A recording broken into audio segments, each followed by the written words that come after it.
Good afternoon and welcome to my kitchen. Today I would like to make pork tenderloin in mustard sauce, mashed potatoes and broccoli. And pork tenderloin goes really well with wine. Cheers! Bon appetit! Smacznego! For my pork tenderloin in mustard sauce, I will need black pepper, salt, 2 tablespoons of butter, onion, about 3 big garlic cloves or 5 small ones, olive oil, about 2 tablespoons of mustard, and I like to mix 2 different kinds of mustard, Dijon, and I'm from Poland, so this is a Polish mustard and it's more spicy. About 3 tablespoons of soy sauce, some dill, some thyme, and heavy whipping cream, about 150 milliliters, and chicken broth.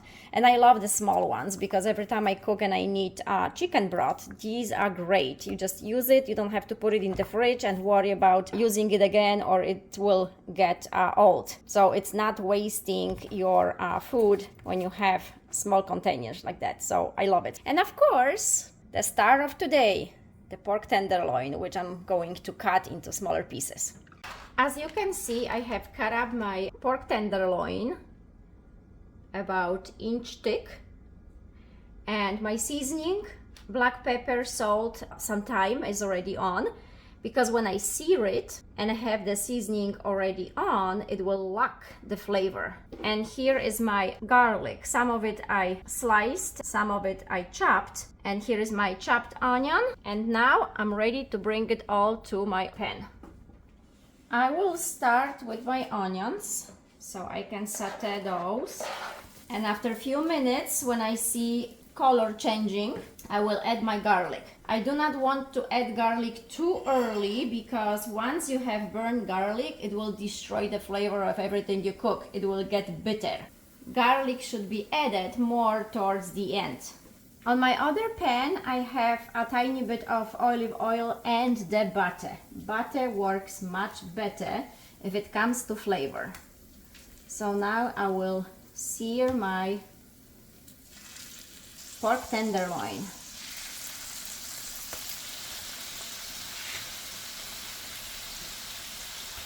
Yeah, butter gives so much more flavor than oil. And here my onions are halfway done, so now I can put my garlic in. And as you can see, I have potatoes boiling for mashed potatoes to go with my pork tenderloin. My onion and garlic is ready, so I'll put it aside, and my pork tenderloin is ready to be put on the other side here.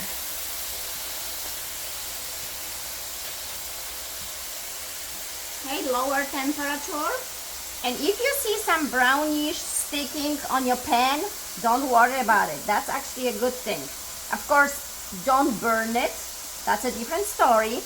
But when you have a little bit of it, later when you put the chicken stock, you will deglaze it. And that puts the intense flavor in it. When I started cooking, I was so afraid.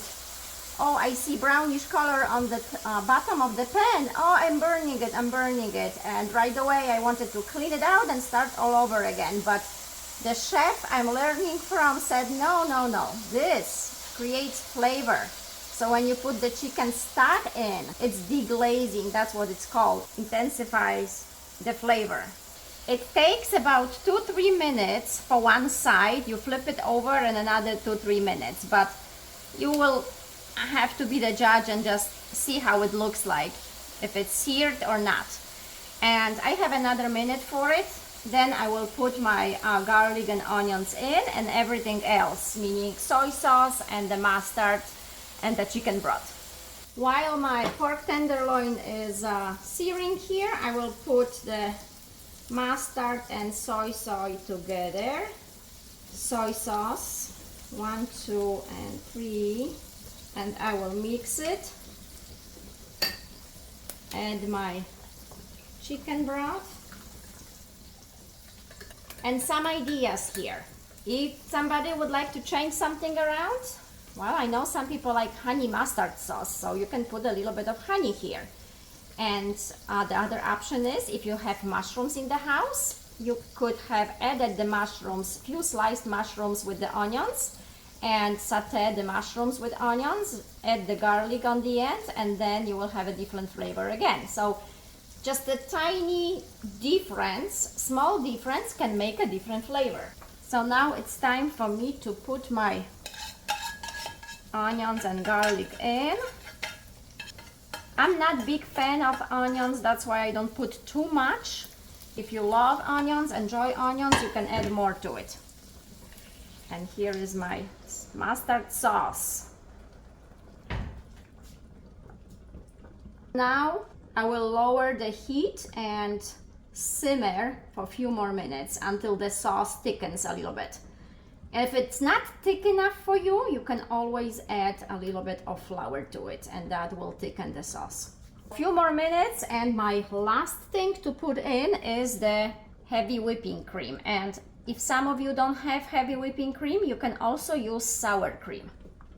So there is a saying for the wife, happy life, I think. Now I have to think of something for my husband. Happy hubby is less crabby.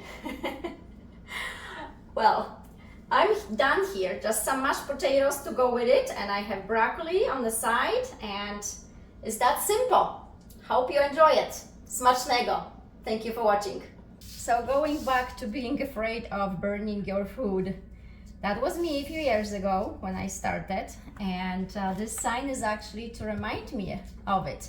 There was a time when the smoke alarm came on and I was just running back and forth, didn't know what to do with a pan that was smoking. And now I have a bakery from home when I bake all kinds of breads and sweets, Polish sweets, Polish coffee cakes. So for those of you who just start to learn how to cook, don't give up. It will come. Thank you.